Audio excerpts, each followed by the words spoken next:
오늘 주시는 말씀은 요한복음 14장 4절에서 6절이 옳시다. 같이 읽으실까요? 내가 가는 곳에 그 길을 너희가 알리라. 도마가 가로되 주여 어디로 가시는지 우리가 알지 못하거늘 그 길을 어찌 알겠삼나이까?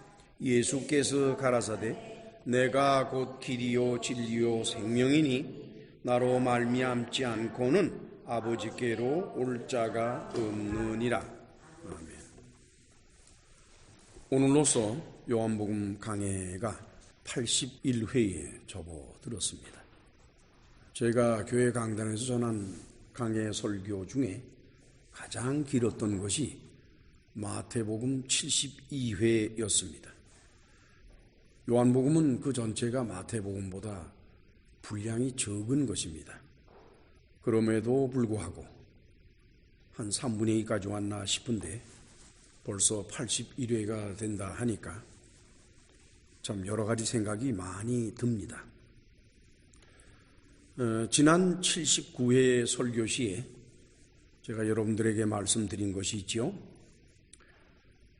제가 수개월 동안 사람이 생명을 유지하며 활동할 수 있도록 하는 푸시케에 대해서 연구를 해왔는데 구체적인 방법은 제 자신을 대상으로 해서 임상실험을 했다라고 말씀을 드렸습니다.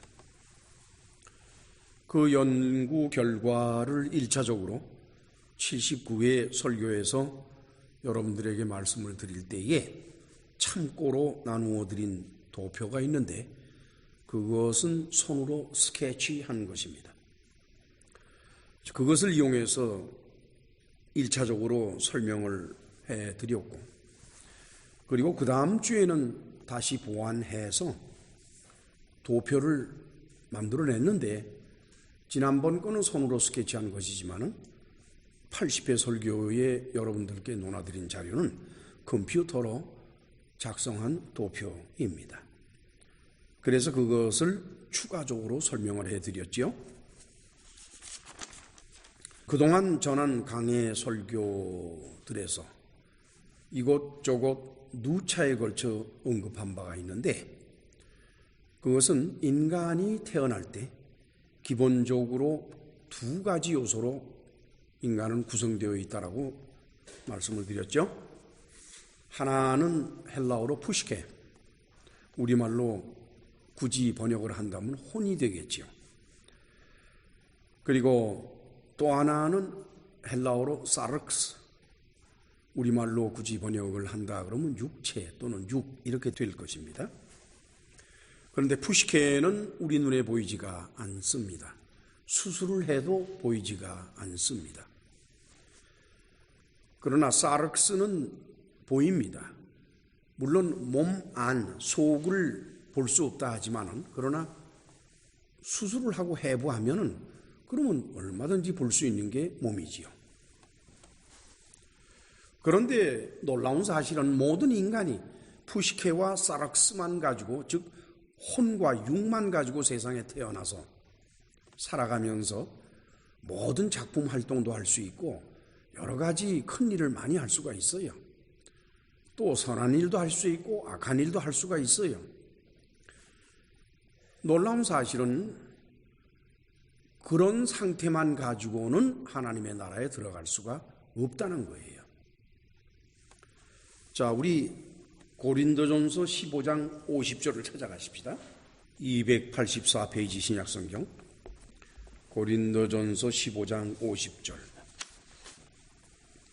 이 문제에 관해서 사도 바울이 어떻게 말하고 있는지를 살펴보도록 하십니다. 같이 읽으실까요?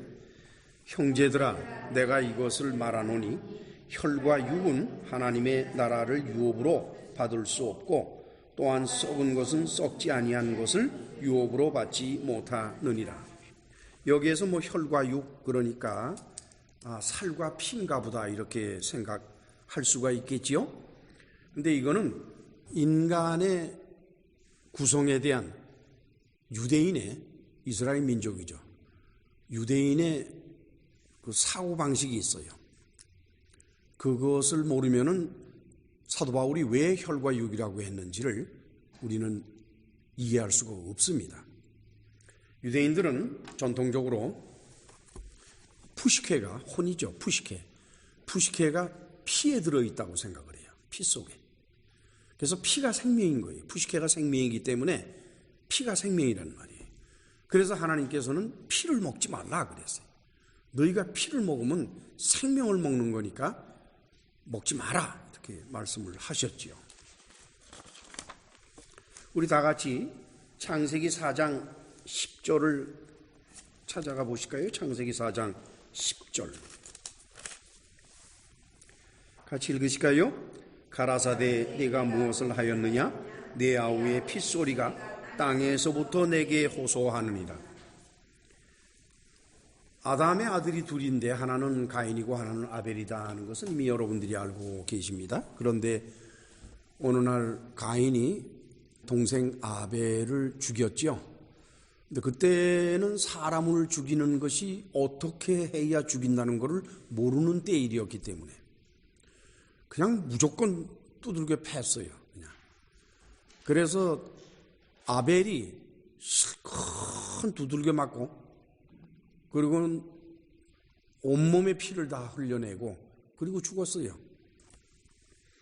뭐 요즘같이 또는 뭐 고대사회건 근대사회건 사람을 죽이려면은 어디를 찌르면 죽는다라는 것을 알았다 그러면야 뭐 그렇게 때렸겠어요. 그냥 순간적으로 거길 찌르거나 또는 부러뜨리거나 뭐 이렇게 해서 죽였겠죠. 근데 막 때렸어요. 그래서 피가 흘러서 그 피가 땅 속으로 들어갔는데 하나님께서 가인에게 뭐라고 말씀하시는 거니까? 내 아우의 핏소리가 땅에서부터 내게 호소한다 그랬어요. 피가 호소를 하겠습니까? 피는 뭐 묽은 액체인데 무슨 그게 호소할 능력이 있겠어요? 그것은 곧 그 피 속에 푸시케가 즉 혼이 들어있다라는 것을 암시하는 겁니다. 그래서 그 푸시케가 그 혼이 하나님께 부르짖는 거죠. 그걸 말하는 겁니다. 따라서 사도 바울이 혈과 육이라고 말한 것은 바로 푸시케와 사르크스, 즉 혼과 육, 그것을 의미하는 것입니다. 서두에 제가 말씀을 드리기를 인간은 두 가지 요소로 세상에 태어난다고 그랬어요.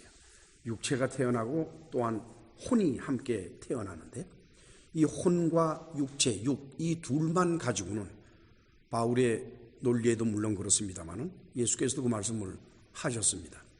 그래가지고는 하나님의 나라에 들어갈 수가 없어요. 그래서 사도 바울은 그런 사람은 하나님의 나라를 유업으로 받지 못한다고 말했습니다.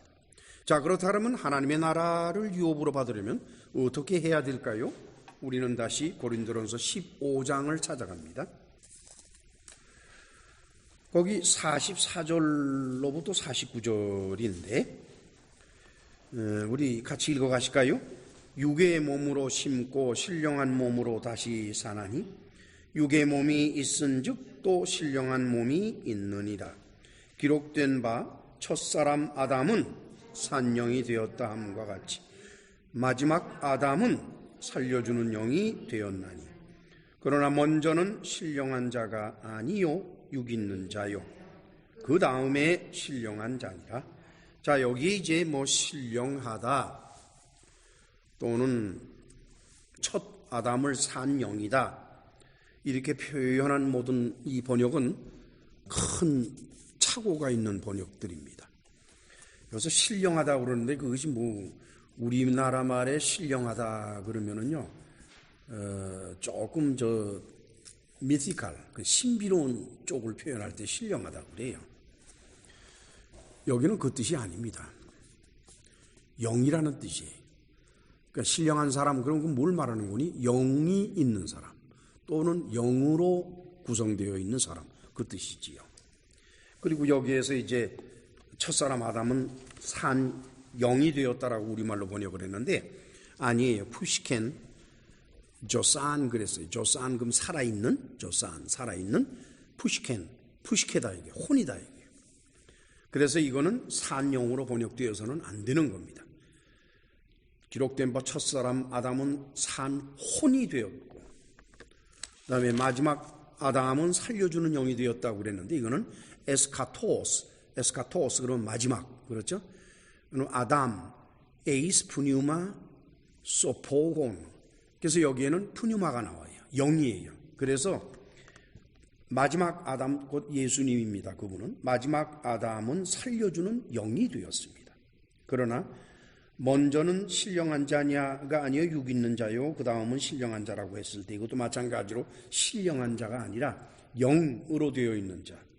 먼저는 영으로 되어 있는 자가 아니요 육으로 되어 있는 자요, 그 다음에는 신령한 자라 곧 영으로 되어 있는 자라. 이렇게 해서 첫 아담은 영으로 되어 있는 사람이 아니라 혼으로 되어 있는 사람이고, 마지막 아담 그는 영으로 되어 있는 사람이다 라는 뜻입니다. 그리고 첫사람은 땅에서 났으니 흙에 속한 자이거니와 둘째 사람은 하늘에서 나셨다. 땅에서 태어난 사람은 혼과 육밖에 없으니까 그 사람은 그거 자체가 흙이에요. 그리고 끝이에요. 그리고 여기 육의 몸이라고 그랬는데 44절에 보면은 육의 몸 이렇게 나왔는데 그 육의 몸 하는 그 뜻은 푸시케콘이에요. 헬라어 원 뜻이 육이 아니라 혼만으로 구성이 되어 있는 자 이렇게 되는 겁니다. 그러니까 분명히 사도 바울은 혼만 가지고 있는 인간이 있는가 하면은 영을 동시에 가지고 있는 인간이 있다는 거예요. 그래서 혼만 가지고 있는 자는 하나님의 나라를 유업으로 받질 못하기 때문에 들어가질 못해요. 그러나 하나님의 나라에 들어가려면 영을 가진 자가 되어야 된다.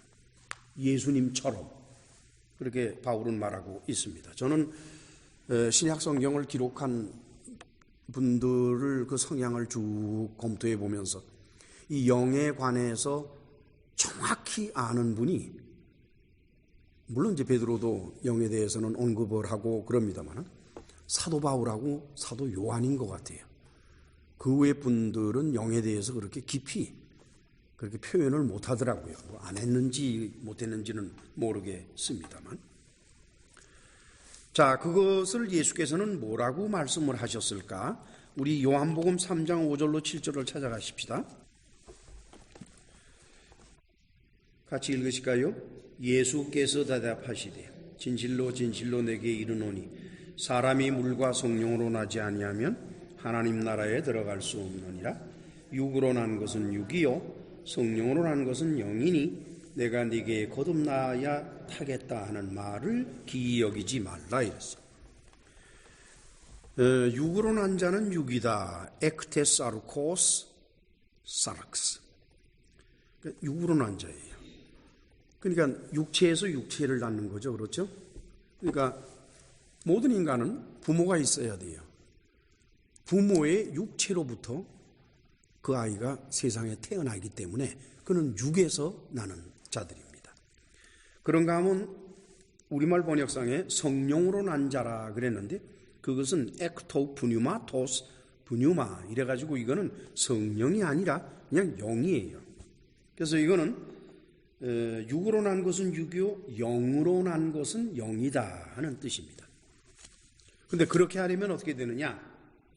내가 네게 거듭나야 하겠다는 말을 이상히 여기지 말라 해서 거듭나야만 된다는 것. 물론 이제 우리말 번역상에 거듭나다라고 번역한 것은 게네세 아노센이라는 헬라어인데 아노센이라는 것이 거듭이 아니라 위로부터라는 뜻이라고 했죠. 즉 위로부터 나는 자, 다시 말하면 하나님께로부터 영을 받아서 푸니오마 영을 받아서 위로부터 나는 자 이렇게 되는 거예요. 그래야만이 하나님의 나라에 들어갈 수가 있다. 이것은 예수께서 하신 말씀이 옳시다. 그래서 이제 사도 바울은 그러한 그리스도인, 영을 받은 그리스도인의 상태에 대해서 데살로니가 전서 5장 23절에서 다음과 같이 말합니다. 데살로니가 전서 5장 23절 333페이지 신약성경 같이 읽으실까요? 평강의 하나님이 친히 너희로 온전히 거룩하게 하시고 또 너희 온 영과 혼과 몸이 우리 주 예수 그리스도 강림하실 때에 흠없게 보존되기를 원하노라. 여기에서 영과 혼과 몸이라고 바울은 말을 했죠. 그 원문 헬라어는 브뉴마 푸시케 소마 이렇게 되어 있어요. 따라서 사도 바울은 그리스도인은 브뉴마 영을 가지고 있다라고 말하는 겁니다. 그리스도인이 아닌 사람은 영이 없습니다. 왜냐? 태어날 때부터 영을 받아서 태어난 것이 아니기 때문에 모든 인간은 태어날 때 그리스도인이건 아니건 모든 인간은 태어날 때 영이 없이 태어납니다. 그러다가 어느 때가 되어서 그야말로 하나님의 은혜로 예수 그리스도를 믿는 과정을 거치게 되고 성령께서 임하시는 놀라운 역사가 일어나면은 성령께서 친히 우리에게 영을 주신다는 거예요. 그러면 그때부터 이제 진실한 그리스도인으로서 살아간다는 거죠. 그렇죠? 근데 여기서 바울이 뭐라고 말하는 거니까 그리스도 강림하실 때라 그랬어요. 그럼 종말 때잖아요. 그렇죠?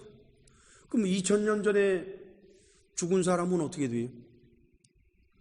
그 영과 혼은 어딘가에 있겠지만은 몸은 있습니까? 없습니까? 몸은 다 썩어서 없어졌어요. 그렇죠? 그러니까 사도 바울이 여기에서 소마라고 말하는 것은 그거는 우리가 지금 생각하고 있는 것처럼 피와 살, 내장, 뼈, 신경 조직, 두뇌 조직 이런 식으로 되어 있는 몸을 말하는 것이 아니라 무엇입니까? 제가 도표에서 말씀을 드린 것처럼 로울 푸시케, 푸시케 중에서 하급 푸시케 있죠. 그것을 소마, 몸이라고 해서 그거를 잘 보존하라는 겁니다. 보니까 그 모든 게 심판 대상이 돼요. 하이어 레벨 푸시케, 로우 레벨 푸시케에서 상급 푸시케, 하급 푸시케 모두가 다 심판의 대상이 되기 때문에 그것을 온전히 유지하라는 뜻입니다. 이 중에서 영과 혼은 눈에 보이는 것이 아닙니다. 그렇기 때문에 그 정체를 파악하는 것이 너무나도 어려워요. 참으로 어려워요. 그동안 저는 이 중에서 푸시케에 관해서 연구해 왔죠. 혼에 대해서. 오늘도 저는 세 번째로 보완한 도표를 여러분들에게 나누어 드렸습니다. 저는 앞으로도 계속해서 연구가 깊어지는 정도에 따라서 필요하다면 이것을 거듭 보완해 나갈 것입니다. 그리고 영의 정체에 대해서도 영의 정체에 대해서도 분명히 연구할 기회가 요한복음 내에서 있을 거라고 저는 믿고 있습니다. 그때가 되면은 영의 정체를 또한 연구하게 되겠죠. 물론 영의 정체에 대해서는 이미 오래전부터 연구를 시작한 것은 사실입니다. 그러나 하나님의 때가 아직 오지 않았기 때문에 저로서는 그 이상 발전이 되지가 않는 상태죠. 자, 이제 우리는 잠시 오늘 나눠드린 도표를 다시 보면서 혼의 실체를 더 자세히 살펴보도록 할까요? 이 푸시케 부분 가운데 왼쪽이 하이어 레벨 해서 상급 푸시케고 오른쪽이 로우 레벨 해서 하급 푸시케죠. 상급 푸시케는 지난번에도 말씀을 드린 그대로입니다만 감정적, 지적, 의지적, 정신 활동을 하는 부분이고 따라서 피로를 느끼기 때문에 잠을 자야 되는 부분이다 이랬죠. 그리고는 이제 추가한 것이 비록 아담의 타락으로 부패되었으나 하나님의 형상을 닮은 부분일 것으로 사료된다. 이게 하나님의 형상을 닮았다 그러면은 바로 이 상급 푸시케가 하나님의 형상을 닮은 부분일 것으로 보는 거예요. 그다음에 로우 레벨 푸시케, 하급 푸시케는 육체와 상급 푸시케를 연결을 시키죠. 지난번에 말씀드린 것처럼. 그리고 유전인자 가운데에서 성격과 재능 부분이 여기에 포함되는 것으로 봅니다. 성격은 유전이 됩니다. 굉장히 많은 부분이. 또한 특별히 재능이 있죠. 재능이라는 것은 부모로부터 물려받는 것이 많습니다. 그래서 그런 것들은 유전인자에 포함되지요. 그리고는 이제 이 하급 푸시케가 말이지요, 본능적이고 유격적인 정신활동을 합니다. 여기 본능적이라는 건 뭐 다 아시고, 유격적이라는 것은 육체적인 욕망만 말하는 것이 아닙니다. 거기에 탐욕, 권세욕, 권력욕, 뭐 이런 여러 가지 욕망이 있죠. 그거를 전부 말하죠. 그거는 로워 레벨 푸시케, 즉 하급 푸시케가 하는 일입니다. 상급 푸시케는 그거는 안 하도록 되어 있습니다. 그렇기 때문에 상급 푸시케가 활동이 활발해지면은 사람들이 욕망을 컨트롤할 수가 있고, 그리고 본능적인 부분을 통제할 수가 있어요. 그리고 어떤 경우에 사람들이 보면 말이죠, 그렇지 않던 사람이 갑자기 정신없이 화를 내고 막 그럴 때가 있어요. 그런 거는 어느 경우인 거니까 하급 푸시케가 운동이 활발하게 일어날 때예요. 활발하게 일어나면서 상급 푸시케를 밀어버려요, 그냥. 그럼 그 사람은 뭐 그냥 아주 범죄용으로 확 변해버립니다. 자, 그 다음에 사락스 쪽으로 가서는 거기에 보면은 육이 있죠. 그 다음에 신경계와 조직이 있고, 그리고 뇌조직과 기억장치, 그 다음에 유전인자는 육체 부분만 이렇게 해놨습니다. 저는 평상시 로마서 7장 21절로 24절에 기록되어 있는 두 가지 법에 대해서 저는 평상시에 굉장히 의문이 많았었어요, 여러분. 로마서 7장 21절로 24절을 찾아갈까요? 로마서 7장 21절로 24절, 248페이지입니다. 신약성경. 같이 읽으실까요? 그러므로 내가 한 법을 깨달았노니 곧 선을 행하기 원하는 나에게 악이 함께 있는 것이로다. 내 속사람으로는 하나님의 법을 즐거워하되 내 지체 속에서 한 다른 법이 내 마음의 법과 싸워 내 지체 속에서 있는 죄의 법 아래로 나를 사로잡아 오는 것을 보는도다. 오호라 나는 곤고한 사람이로다. 이 사망의 몸에서 누가 나를 건져내랴. 전 이것을 로마서 강의할 때만 해도 여러분 앞에 명백하게 말씀을 못 드렸어요. 그리고 늘 의문이었어요. 도대체 죄의 법은 우리 어디에 있고, 또한 속사람이라는 건 도대체 뭐냐, 그건 어디에 있는 거냐. 그런데 이번 요한복음을 강의하면서 이 푸시케의 하이어 레벨 푸시케, 상급 푸시케와 하급 푸시케를 연구하면서 그 답을 얻었어요. 하급 푸시케는 지체 속에 있는 죄의 법이 들어가 있는 곳입니다, 거기가. 그 다음에 상급 푸시케는 속사람의 법, 곧 하나님의 법을 따르는 부분이에요. 그래서 이 둘, 하이어 레벨, 로워 레벨, 그러니까 상급 푸시케와 하급 푸시케는 끊임없이 전쟁을 합니다, 둘이서. 그래서 우리는 우리 자신도 모르게 우리 마음속에 갈등이 일어난다 그러죠, 갈등. 갈등이라는 게 뭐냐? 이럴까 말까 하는 게 갈등이에요, 여러분. 무언가를 하려고 하는데 마음 한 구석에서 못하게 하는 게 있단 말이에요. 그렇죠? 그게 갈등이에요. 만약에 도둑질도 그냥 달려가서 도둑질하면 갈등이 아니에요. 그건 그냥 도둑질하는 거지. 사람 죽이는 것도 그냥 확 죽여버리면 그 사람은 갈등이 없어요. 그런데 죽이려 하는데 마음 한 구석에서 잡아 당겨서 안 된다. 그러면 갈등이에요. 이 마음에서 일어나는 갈등은 바로 뭔 거니까 상급 푸시케와 하급 푸시케 사이에 벌어지는 전쟁이라는 겁니다. 그래서 저는 요한복음을 강의하면서 비로소 로마서 7장 21절로 24절을 온전하게 이해할 수 있게 되었던 것입니다. 자, 이제 우리는 오늘의 본문으로 들어가겠습니다. 예?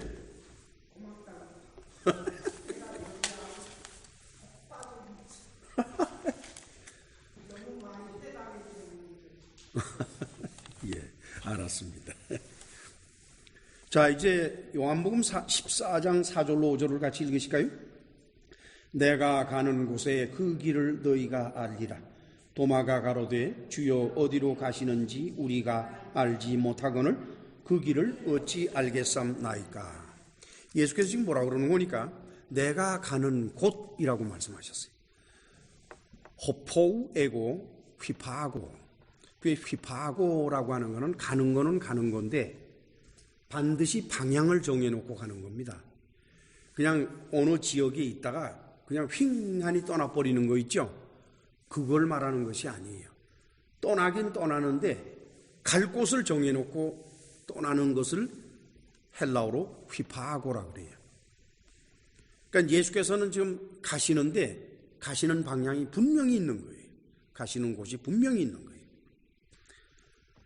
자, 그리고는 그 길을 너희가 안다. 이게 너희들이 안다. 어이다 테, 텐, 호돈. 호돈은 호도스의 대격이죠. 그래서 어이다 테 그러면은 2인칭 복수고 안다 이게. 원문의 뜻을 풀어주면 다음과 같습니다. 너희는 내가 가는 곳을 알고 그 길을 안다. 다시 말하면 너희는 내가 가는 곳을 안다면 그 길도 알게 된다. 이때 이 길은 우리가 생각하는 것처럼 목적지를 정해놓고 걸어가는 길 있죠. 그걸 말하는 것이 아니에요. 지금 예수께서는 그걸 말하시는 것이 아닙니다. 예수께서는 이미 당신이 가는 곳에 대해서 몇 번씩 분명히 말씀을 하셨어요. 제자들은 예수님을 따라다녔기 때문에 예수께서 어디로 가려 하시는지는 다 알고 있어요. 우리 다 같이 요한복음 7장 28절을 찾아갈까요? 요한복음 7장 28절. 요한복음 7장 28절 같이 28절에서 29절을 같이 읽으실까요? 예수께서 성전에서 가르치시며 외쳐 가라사대 너희가 나를 알고 내가 어디서 온 것도 알거니와 내가 스스로 온 것이 아니로다. 나를 보내신 이는 참이시니 너희는 그를 알지 못하나 나는 아노니 이는 내가 그에게서 났고 그가 나를 보내셨음이니라. 여기서 예수께서 그라고 말씀을 하실 때 그것이 하나님을 암시하고 있다는 것은 여기 모여있는 사람들은 다 알아요. 즉 예수께서는 하나님 아버지께로부터 오신 겁니다. 그 다음 33절에서 34절을 같이 읽으실까요? 예수께서 이르시되 내가 너희와 함께 조금 더 있다가 나를 보내신 이에게로 돌아가겠노라. 너희가 나를 찾아도 만나지 못할 터이요 나 있는 곳에 오지도 못하리라 하신대. 여기서는 예수께서 당신의 가는 곳을 분명히 말씀을 하십니다. 나를 보내신 이에게로 내가 간다 이게 그렇죠? 그러니까 하나님이 어디 계신지 모르지만 하나님이 계신 곳으로 나는 간다. 이것은 제자들에게 있어서는 조금도 생소한 이야기가 아니에요. 그래서 예수께서 너희들은 내가 가는 곳을 알지 않냐? 라고 그러시는 거예요. 그랬더니 거기에 도마가 뭐라 그래요? 도마가 가로되 주여 어디로 가시는지 우리가 알지 못하거늘 그 길을 어찌 알겠사옵나이까? 어디로 가는지를 모릅니다라고 그러네요. 예수께서는 분명히 너희들은 내가 어디로 가는지를 안다라고 말씀을 하셨음에도 불구하고 베드로도 그렇고 도마도 그렇고 모른대요. 그 나머지 제자들도 다 그랬을 것 아닙니까? 모른다고. 아니 그동안 뭐라고 따라다녔나? 아니 설교를 그렇게 오래 듣고 교회에서 신앙생활을 하면서 했으면 그 목사의 사상이 뭐라는 것 정도는 알 거 아니? 그 맨날 딴소리만 해. 그럼 뭘 들었냐 이게 그렇죠? 그나 마찬가지로 예수님의 제자들도 예수님을 그렇게 줄창 따라다녔는데 나중에 와서 보니까 예수님이 가시는 곳조차도 모르고 앉았다 그러면은 이건 참 한심한 일이지요. 그 볼트만 같은 사람은 foolish answer, 아주 어리석은 답변이다 이렇게 얘기를 하더라고요. 뭐 어쩌겠습니까? 자 보십시다. 예수께서 말씀하신 길 호도스, 그 길을 우선 먼저 살펴볼까요? 그 길은 목적지가 있다 이게요. 여러분 말이죠. 길이라는 것은 참 많습니다. 어느 곳으로 가는 길은 많아요. 그런데 특정한 길을 말할 때에는 그 길이 가장 정확한 길이라는 거예요. 그 길에 들어서서 가면은 절대로 헷갈리지 않고 정확히 갈 수 있는 것이다 라고 할 때 길을 바로 선택해야 된다 이렇게 되죠. 그런데 길을 제대로 선택하려면 목적지를 알아야만 됩니다. 목적지도 모르고 고속도로에 올라타면 어디로 가요? 그냥 계속 달리는 거지. 그냥 계속 달려. 그래서 카나다 국경에서 계속 I-5 타고서 계속 내려가서 멕시코 국경까지 내려가는 거예요. 그대로. 그래서 예수께서는 제자들에게 너희는 내가 가는 목적지를 알지 않느냐? 그렇다 그러면 너희는 그 길도 아는 것이다. 도마는 여전히 깨닫지 못하죠. 아유, 예수께서 어디로 가시는지 우리가 알지 못하는데, 아니, 그 길을 어떻게 알겠습니까? 이때 예수께서는 제자들에게 참으로 엄청난 말씀을 하십니다. 요한복음 14장 6절 같이 읽으실까요? 예수께서 가라사대 내가 곧 길이요 진리요 생명이니 나로 말미암지 않고는 아버지께로 올 자가 없느니라. 아버지는 목적지입니다. 그렇죠? 저는 기독교회 목사로서 그동안 심심치 않게 시간 날 때마다 공자를 공부하고 석가모니를 공부하고 또한 마호멧, 무함마드라고 그러는데 그분들을 공부해 왔습니다. 기독교 목사가 다른 종교를 이렇게 알라고 그러냐 그러지만은 여러분들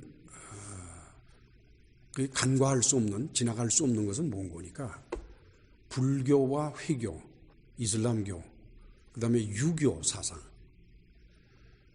그거를 따르는 사람들이 얼마나 많은 줄 알아요?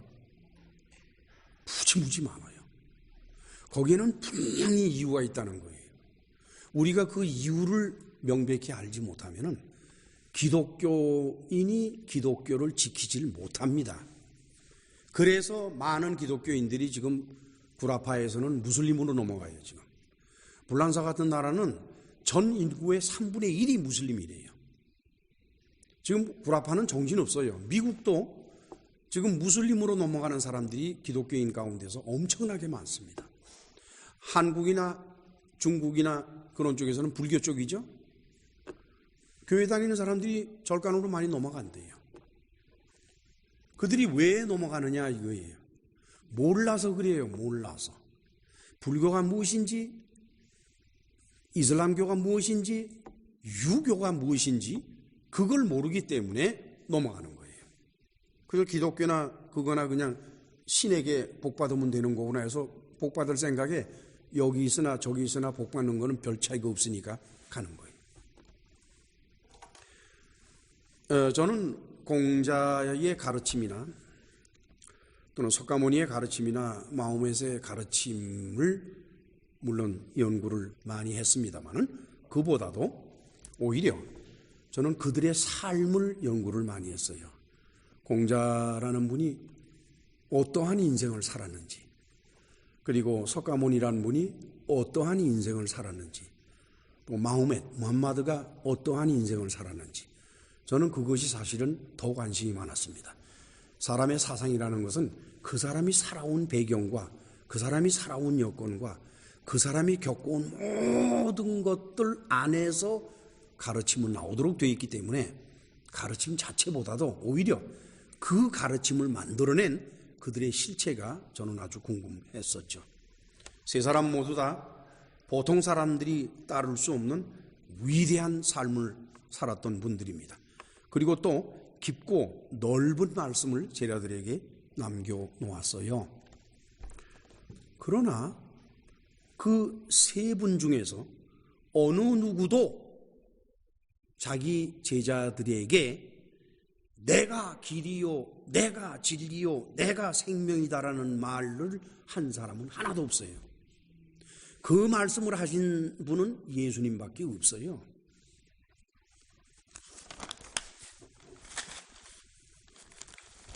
왜냐? 이 말은 사람이 할 수 있는 것이 아닙니다. 내가 길이고 내가 진리고 내가 생명이다. 이런 말, 그건 사람이 할 수 있는 게 아니에요, 여러분. 역사적으로 이 세상에는 뛰어난 사상가와 정치가들이 많았습니다. 그리고 그들은 백성들을 이끌어 왔죠. 그러나 그들 중 어느 누구도 예수께서 하신 이 말씀을 한 사람이 없습니다. 첫째, 예수님은 당신이 길이라고 말씀했어요. 길. 여러분, 길이라고 하는 것은 반드시 시작이 있고 그리고 끝이 있기 마련이에요. 그게 길이에요. 만약에 시작도 없고 끝도 없다 그러면 길이라고 볼 수가 없는 거예요. 또한 출발점이 있어야 되고 도착점이 있어야 돼요. 그렇죠? 예수님께서 길이라고 하는 것은 당신 자신을 길이라고 그랬거든요. 내가 너희들에게 아버지께로 가는 길을 보여주겠다, 길을 가르쳐 주겠다가 아니에요. 내가 길이다 라고 말씀을 하실 때는 시작과 끝이 예수님 안에 있다는 겁니다. 나에게서 시작을 찾고 나에게서 끝을 찾아라 하는 그 말씀이에요. 자, 우리 다 같이 요한계시록 22장 13절을 찾아갑시다. 요한계시록 22장 13절 마지막 페이지예요. 신약성경. 같이 읽으실까요? 나는 알파와 오메가요, 처음과 나중이요, 시작과 끝이라. 그렇죠? 예수께서 뭐라 그러세요? 나는 알파와 오메가, 또 나는 처음과 나중, 나는 시작과 끝이다. 그것은 예수님께서 길이시기 때문에 그렇습니다. 그분이 길이기 때문에 시작이건 끝이건 모든 것이 그 안에 있으니까 예수님은 곧 시작이고 예수님은 곧 끝이다. 알파와 오메가이다. 다시 말하면은 예수님을 떠나서는 이 세상과 역사가 존재할 수 없다는 겁니다. 이 역사의 시작은 예수님 안에서 시작된 것이고 역사의 종말 또한 예수님 안에서 끝이 나야 돼요. 예수님 밖에서는 역사가 존재할 수가 없는 겁니다. 그래서 이 세상의 주인이 바로 예수님인 거죠. 그런데 예수께서는 마태복음에서 길이 두 가지가 있다라고 말씀을 하세요. 당신과 관계된 길이 두 가지가 있다고 그래요. 한 가지가 아니라. 다 같이 마태복음 7장 13절을 찾아갑니다. 같이 읽으실까요? 좁은 문으로 들어가라. 멸망으로 인도하는 문은 크고 그 길이 넓어 그리로 들어가는 자가 많고 생명으로 인도하는 문은 좁고 길이 협착하여 찾는 이가 적음이니라. 예수께서는 말이죠, 당신 자신이 길인데 그 길은 넓지가 않다는 거예요. 좁은 길이라는 거예요. 근데 많은 사람들은 넓은 길을 생각을 해요. 즉 예수님의 밖에서부터 예수님을 거쳐서 반대 방향 밖으로까지 아주 널찍하게 걸어가요. 그렇죠? 여러분들이 아마 그런 것을 많이 아실 거예요. 예수의 이름을 부르고 찬송가도 부르고 교회에서 기도도 하고 모든 걸 다 해요. 언뜻 보면은 저 사람은 예수 그리스도 안에 있는 사람 같아요. 그러나 그의 생각과 그의 행동과 그리고 그가 추구하는 것을 보면은 예수님 밖으로 나가 있어요. 예수님 안에 있지를 않아요. 널찍하게 나가가지고서 아주 널찍하게 걸어가. 그리고 자기는 예수님 그 길을 밟고 가기 때문에, 그렇죠? 밟고 가기 때문에 자기는 예수님을 믿고 간다라고 믿고 있고 또 그렇게 말하고 있어요. 그런데 그가 걸어가는 길은 너무 넓어서 사실은 예수님을 걸어가는 게 아닙니다. 예수님이 길을 가는 것이 아니에요. 자, 그러면은 넓은 길을 걸어가는 사람들의 모습을 마태복음 7장 15절 이하에서 살펴보도록 하십니다. 자, 그 아래 마태복음 7장 15절에서 우선 15절 먼저 읽으실까요? 거짓 선지자들을 삼가라. 양의 옷을 입고 너희에게 나오나 속에는 노략질하는 일이라. 교회에서 신자들을 인도하는 목사의 입장이나 또는 신부의 입장이 되어서 겉으로는 양의 탈을 썼지요. 얼마나 거룩해 보이고 정숙해 보이고 그렇습니까? 그러나 속은 노략질하는 일이라. 돈을 탐하고 권세를 탐하고 명예를 탐하고 얼마나 추악한 모습인지 몰라요. 우선 그것을 예수께서는 말씀을 하시고 난 다음에 그 다음에는 이제 21절로 23절을 같이 읽으실까요? 나더러 주여 주여 하는 자마다 천국에 다 들어갈 것이 아니요 다만 하늘에 계신 내 아버지의 뜻대로 행하는 자라야 들어가리라. 그날에 많은 사람이 나더러 이르되 주여 주여 우리가 주의 이름으로 선지자 노릇하며 주의 이름으로 귀신을 쫓아내며 주의 이름으로 많은 권능을 행치 아니했나이까 하리니 그때 내가 저희에게 밝히 말하되 내가 너희를 도무지 알지 못하니 불법을 행하는 자들아 내게서 떠나가라 하리라. 보세요. 그 사람들은 하는 행동이 다 예수 그리스도의 이름으로 했어요. 그렇기 때문에 그들은 예수 그리스도의 길을 걸었다고 생각을 해요. 그래서 주님 앞에 가서 내가 주의 이름으로 이것도 하고 저것도 하고 다 했는데 왜 그러십니까? 예수께서는 뭐예요? 너희들은 나의 이름을 부르고 이랬다 하지만은 넓은 길을 걸어간 거지 나를 걸어간 것은 아니다 이게. 그렇죠? 무서운 일입니다. 그래서 예수께서는 제자들에게 당신 안에 머물러 있으라 그래요. 밖으로 나가서는 안 된다 그래요. 그 안에 머물러 있으라는 거예요. 다 같이 요한복음 15장 4절로 5절을 찾아갑시다. 요한복음 15장 4절로 5절. 물론 이제 그것이 본문이 될 때 더 자세히 연구를 하겠습니다만은 같이 읽으실까요? 내 안에 거하라. 나도 너희 안에 거하리라. 가지가 포도나무에 붙어 있지 아니하면 절로 과실을 맺을 수 없음 같이 너희도 내 안에 있지 아니하면 그러하리라. 나는 포도나무요 너희는 가지니 저가 내 안에 내가 저 안에 있으면 이 사람은 과실을 많이 맺나니 나를 떠나서는 너희가 아무것도 할 수 없습니다. 좁은 길이신 예수 그리스도를 떠나서는 아무것도 할 수 없는 것이 그리스도인입니다. 그리스도인은 죽으나 사나 예수님 안에 있어야 돼요.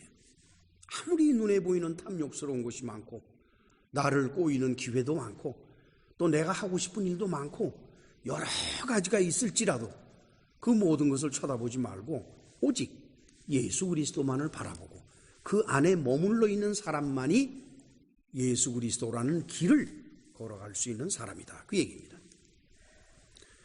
예수님이 아버지께로 가는 길이 되기 위해서 그분이 해야 될 일이 너무나 많았어요.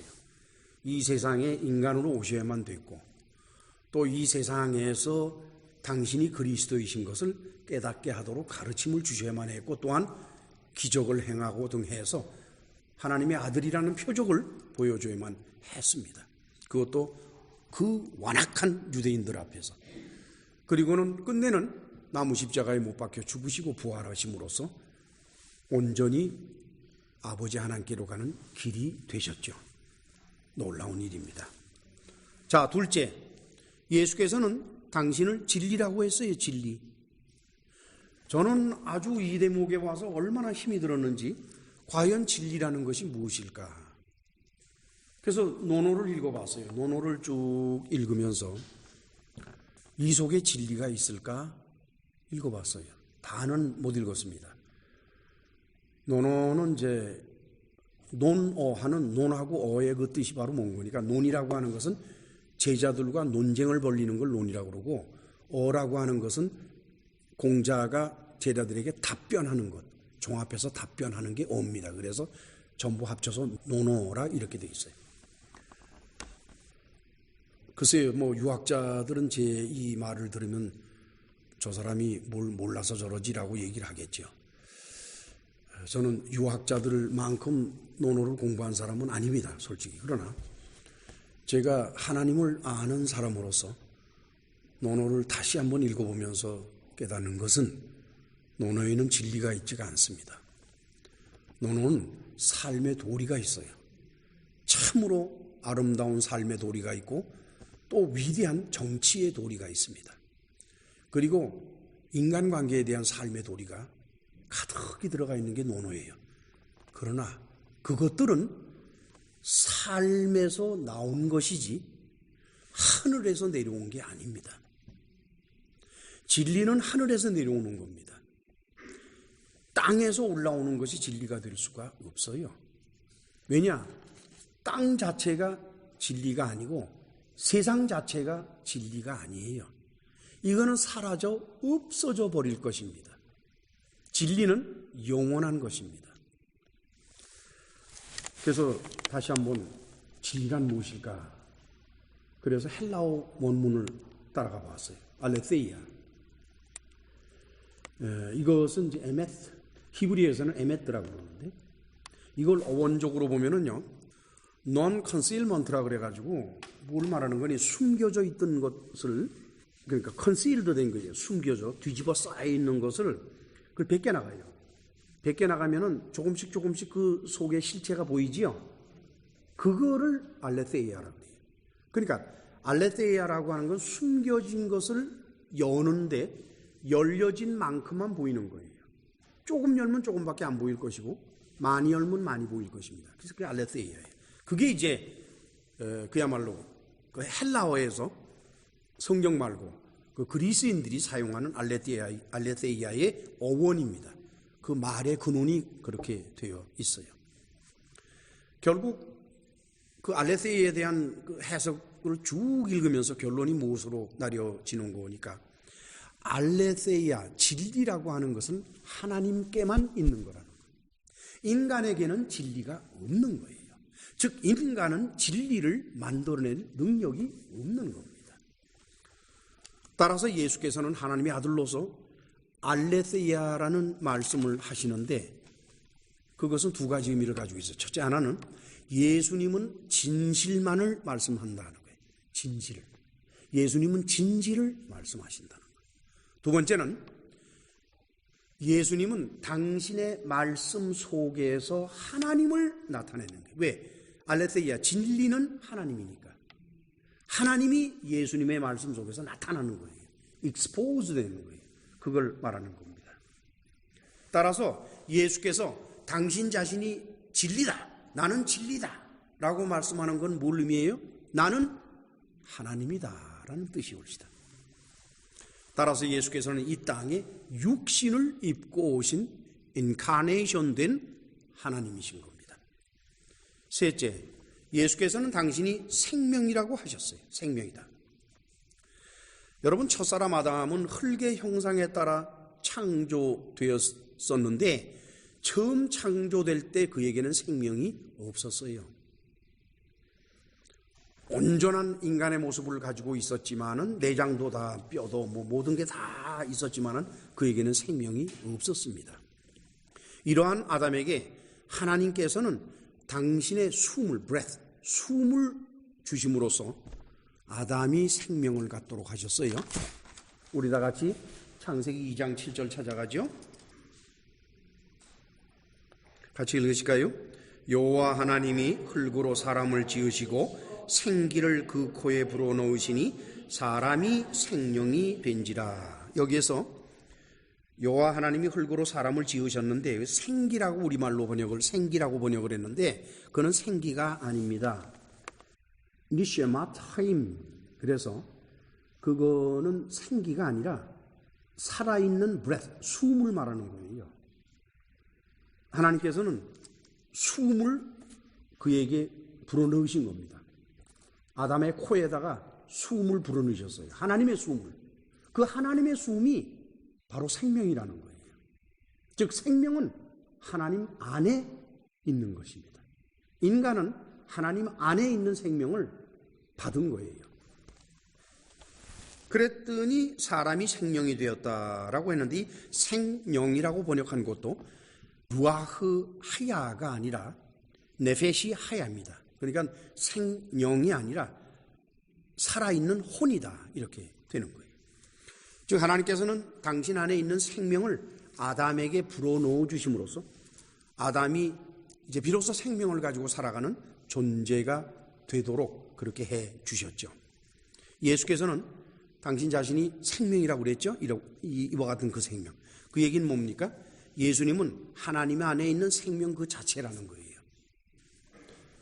그리고 예수님은 사람에게 생명을 주시는 분이라는 뜻이에요. 여러분, 이 짤막한 말씀, 내가 길이요 진리요 생명이다 라고 하는 말씀 속에 얼마나 엄청난 정말 파워풀한 예수님의 증언이 들어가 있는지를 몰라요. 우리는 그냥 무심하게 읽어버리는 것이지만 어쩌면 예수께서 그 말씀을 하실 때 아마 상당히 고조된 자세로 말씀을 하셨을 것이다. 저는 그렇게 생각합니다.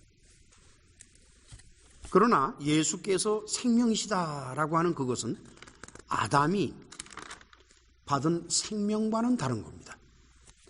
아담이 받은 생명은 육체에 들어간 푸시케 안으로 들어가지요. 푸시케. 그 혼 안으로 가는 거예요. 그런데 푸시케가 육체를 떠나면은 그 생명은 더 이상 존재하지를 않습니다. 그렇죠? 더 이상 존재하지 않아요. 그러나 예수께서 주시는 생명은 그리스도인의 푸시케 안으로 들어가는 것이 아니라 푸뉴마 안으로 들어가요. 영 안으로 들어가기 때문에 그것은 영원한 것입니다.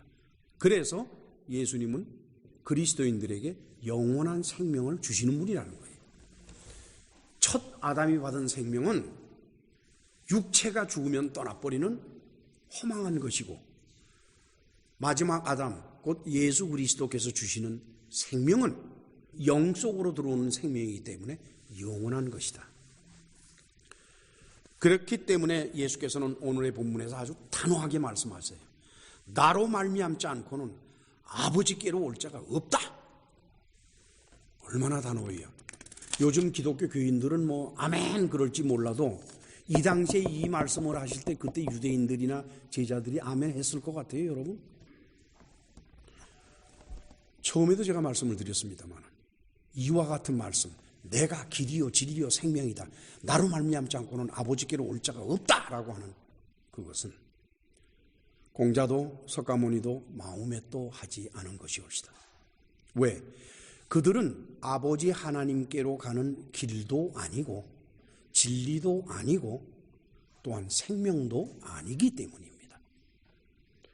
그들은 고행과 참선과 연구와 그리고 깨달음을 통해서 생의 모습과 삶의 도리를 찾은 사람들이죠. 그러나 그들이 찾은 그런 참 도리, 그런 것들이 영원한 진리이신 하나님이 될 수는 없습니다. 우리가 예수 그리스도를 길로 삼아 찾아가는 곳은 불교에서 말하는 극락서방 정토를 가는 것도 아니고 이슬람교에서 말하는 낙원에 가는 것도 아니옵시다. 그것은 바로 아버지 하나님이 계신 곳, 곧 그곳이 바로 아버지 하나님이신 겁니다. 그래서 우리는 예수 그리스도 안에서 아버지 하나님과 하나가 되는 그런 놀라운 역사가 일어나기를 기다리는 사람들이 이 땅에서, 그렇죠? 근데 이 땅에서 우리가 육신을 벗고 떠나면은 우리가 가는 곳은 하나님 아버지입니다. 아시겠죠? 기도하십시다. 전능하시고 자비로우신 하나님 아버지, 부족한 종과 사랑하는 성도들이 참으로 알기 어려운 말씀을 살펴보면서 우리가 어떻게 해야 올바른 신앙에 대한 마음을 가질 수 있을까 생각을 하고 있습니다. 온통 기독교 교회 안에는 이것을 혼탁하게 만드는 세상적인 요소들이 너무나도 난무하기 때문에 그런 곳에 휩싸여 살아가다 보면은 진리이신 예수님을 놓치고 잃어버리고 오직 예수 그리스도의 이름만이 남는 그런 껍데기 신앙을 가지고 살아갈 수밖에 없게 되는데, 주께서 우리에게 은혜를 주시어서 요한복음을 통해서 진리이신 우리 주 예수 그리스도를 따르는 그 길을 걷도록 해주신 은혜를 감사합니다. 이 말씀을 듣는 모든 이들이 참으로 생각을 거듭거듭해서 내가 지금 예수 그리스도의 이름으로 걸어가는 길이 예수님인지 아니면 예수님 밖인지 생각할 수 있는 시간을 갖기를 원합니다. 예수님의 이름으로 기도합나이다. 아멘.